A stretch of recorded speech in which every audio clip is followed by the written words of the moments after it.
عالسلامة يا مزيانين. اللي ما بيعرفني فأنا وئام، وإذا أنت جديد بالقناة لا تنسى تضغط على زر السبسكرايب تحت الأحمر عشان يوصلك كل جديدي. كمان لا تنسوا تتابعوني بكل مواقع التواصل الاجتماعي، فيسبوك، تويتر، سناب شات أند انستغرام. راح أخلي لكم كل الروابط تحت في خانة الوصف. وفيديو اليوم راح يكون عبارة عن تحدي أمثال شعبية يمنية وتونسية. أنا اليوم تحديت صديقي محمد أبلان إنه يحكي مثل شعبي تونسي، يعني بالانطباع التونسي. فرح نشوف اليوم هل ترى رح يقدر محمد أبلان إنه يقلد اللهجة التونسية بنفس الانطباع أو لا. وهذا المثل الشعبي يقول: قيس قبل ما تغيس ولا قياس بعد الغرق، واللي ما يشوف قبل الرشوف يحرق لسانه سيد المرق. بسيطة جدا، فهل ترى سينجح أم لا؟ وإذا أنتم ما بتعرفوا عن قصة هاي التحدي اللي انتشر عند أهل اليمن، فروحوا شوفوا أول فيديو نزل بالانستغرام تبعي، راح خلي لكم الرابط تحت، رابط الانستغرام تبعي، فروحوا شوفوه. وهلا ما بطول عليكم أكتر، بخليكم مع التحدي. يلا خير حبايب قلبي، معكم محمد أبلان. طبعا قبل كم يوم شفنا مقطع فيديو انتشر عبر شبكات التواصل الاجتماعي فيسبوك لبنت تونس وئام.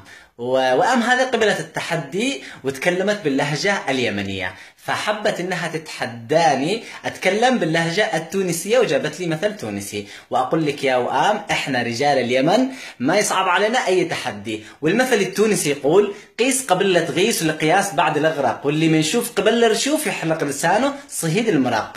هذا المثل التونسي، والحكم للجمهور ولا تجاملوها لانها بنت. خليكم صريحين حبايب قلبي، حبي واحترامي لتونس ولليمن ولكل الشعب العربي.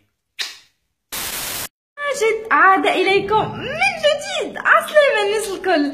كيف ما شفتوا في أول فيديو، محمد أبلان حكى مثل شعبي تونسي، لكن بصراحة طريقة النطق مش ولا بد. فلوب، لو كان يسمع تونسي ينتحر.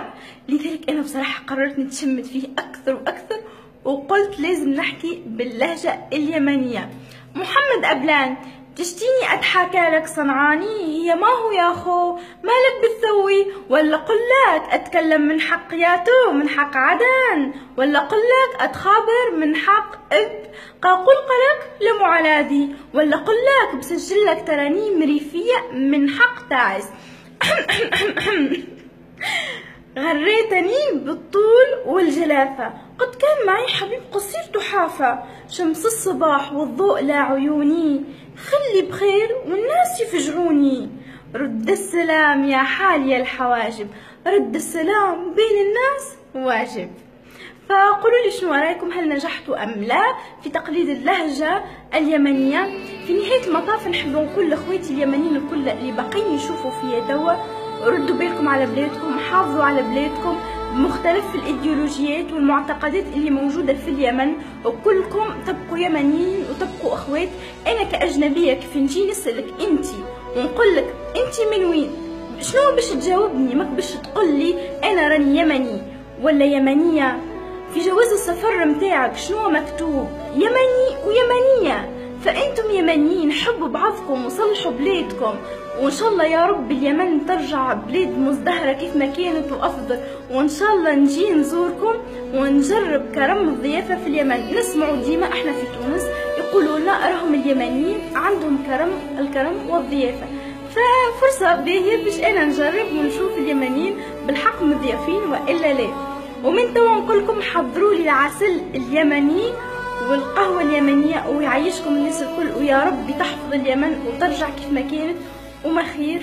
وتوا نقولكم بسلامة، باي باي، peace for Yemen. yes yes yes.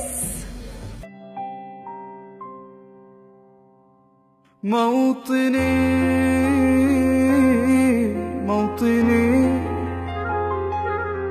الجلال والجمال والسناء والبهاء في رباك والحياة والنجاة والهناء والرجاء في هواك.